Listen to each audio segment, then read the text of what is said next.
Welcome to biology मंत्रा। तो आज हम लोग बात करेंगे बिहार बोर्ड 2027 के 12th के बायोलॉजी के चैप्टर 1 के बारे में।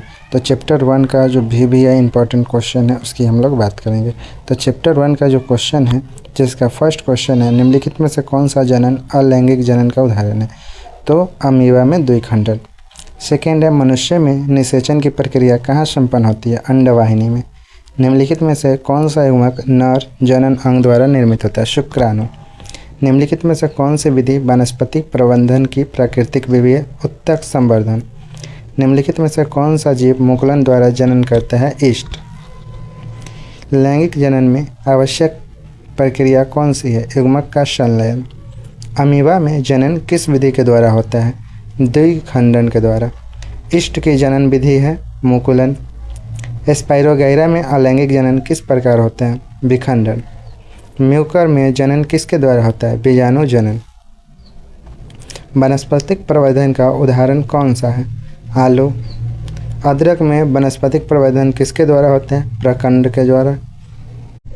ब्रायोफाइलम में नए पौधे किससे बनते हैं? पत्तियों से। आलू में वानस्पतिक प्रवर्धन किसके द्वारा होता है? कंड के द्वारा। लैंगिक जनन का प्रमुख लाभ क्या है? आनुवांशिक विविधता उत्पन्न होना। युग्मकों के संलयन को क्या कहते हैं? शिगैमी। बिना निषेचन के भ्रूण बनने की प्रक्रिया क्या कहलाती है? एपोमिक्सिस। जननक्षम अवस्था को क्या कहते हैं? प्रजनन अवस्था। मानव में प्रजनन अवस्था कब प्रारंभ होती है? यौवनारंभ पर। सभी जीवों में कौन सी प्रक्रिया अनिवार्य नहीं है? जनन। प्रजाति में निरंतरता किससे बनी रहती है? जनन से। क्लोन में आनुवांशिक रूप से क्या होता है? समानता होता है। पेनिसिलियम में जनन किसके द्वारा होता है? कोनिडिया के द्वारा। जूजोस्पोर किसमें पाए जाते हैं? क्लेमाइडोमोनास। और लैंगिक जनन में कौन अनुपस्थित होता है? युग्मक निर्माण। अलैंगिक जनन में कितने जनकों की आवश्यकता होती है? एक। लैंगिक जनन में संतानों में विविधता का कारण क्या है? युग्मकों का संलयन। जनन का मुख्य उद्देश्य क्या है? प्रजाति की निरंतरता।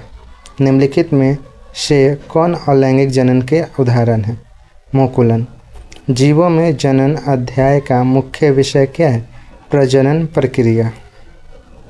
कौन सी प्रक्रिया अलैंगिक जनन के लिए आवश्यक है? युग्मकों का निर्माण।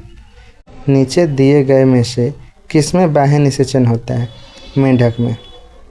गैमेट्स के निर्माण की प्रक्रिया क्या कहलाती है? गैमेटोसिनेसिस। लैंगिक जनन में निषेचन कहाँ होता है? शरीर के भीतर। अलैंगिक जनन में संतति किसके समान होती है? जनक के समान होती है। किसमें नर युग्मक अचल तथा मादा युग्मक चलायमान होता है? क्लेमाइडोमोनास में। मादा जनन अंग को क्या कहते हैं? अंडाशय। नर जनन अंग को क्या कहते हैं? वृषण। परागकण का निर्माण कहाँ होता है? परागकोश में। बीज का निर्माण किसके बाद होता है? निषेचन के बाद। लैंगिक जनन में कितने जनकों की आवश्यकता होती है? 2।